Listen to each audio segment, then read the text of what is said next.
Our Connecticut mid-year housing report is out. In this report, we are measuring January 1st to June 30th, 2024 to 2025. A few things that I want to note here. Let's show the image. Home sales up 3.1%, almost identical to Massachusetts, and I was happy to see that. Average prices up 5.5%.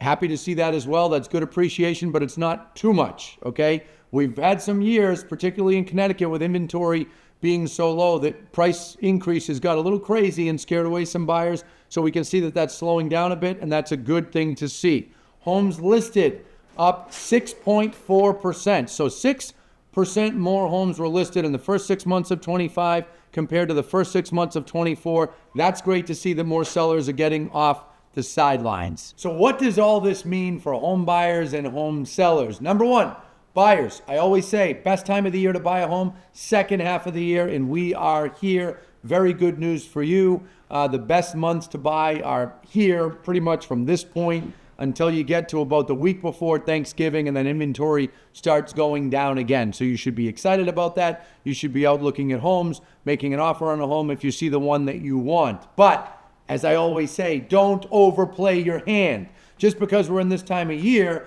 and there's more homes to choose from, more inventory, and less buyers to compete with, doesn't mean that suddenly homes are going to sell for 20% less than they are worth. But will they sell for a bit less than they did in the spring?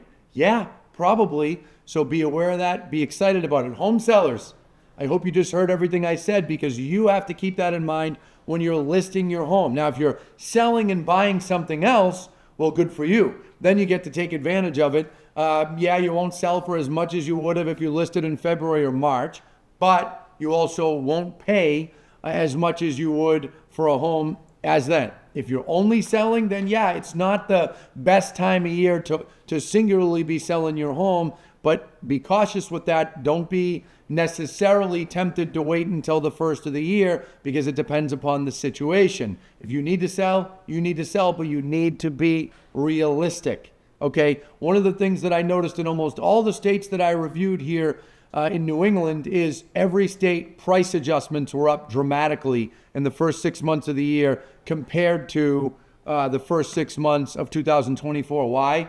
Because sellers were stretching too much. And there were a few years there that you could stretch and you'd get the number. Not now. Those days are behind us. You have to be more realistic. So keep that in mind. I also want to talk mortgage interest rates for a minute. Back in April, when everybody was worried about tariffs, for that first week, rates went down. Then rates went up because bond buyers pulled back and they were nervous. Well, since that time, rates have come back down, and now they're even below where they were in early April, which is very, very good news. I hope to see progress with some of the things that are being worked on economically, globally, because if some of those things get in line, like I had mentioned in my video last month with the tax reform, that's a help towards mortgage rates. The other one is some of these trade deals, like the European Union trade deal that was about a week ago. Now it sounds like China is on deck. Hopefully they can make a deal. That will have an impact on rates, as well as many, many other factors. So I do see rates getting better and better as we get close to the end of the year. And it's nice to see that they've settled down a bit since sort of going up about a half a point back in April. It's nice to see that they've settled, but I think there's brighter times on the horizon for home buyers and home sellers, because it affects both. That's all. Good luck. Happy home buying and happy home selling. Thank you.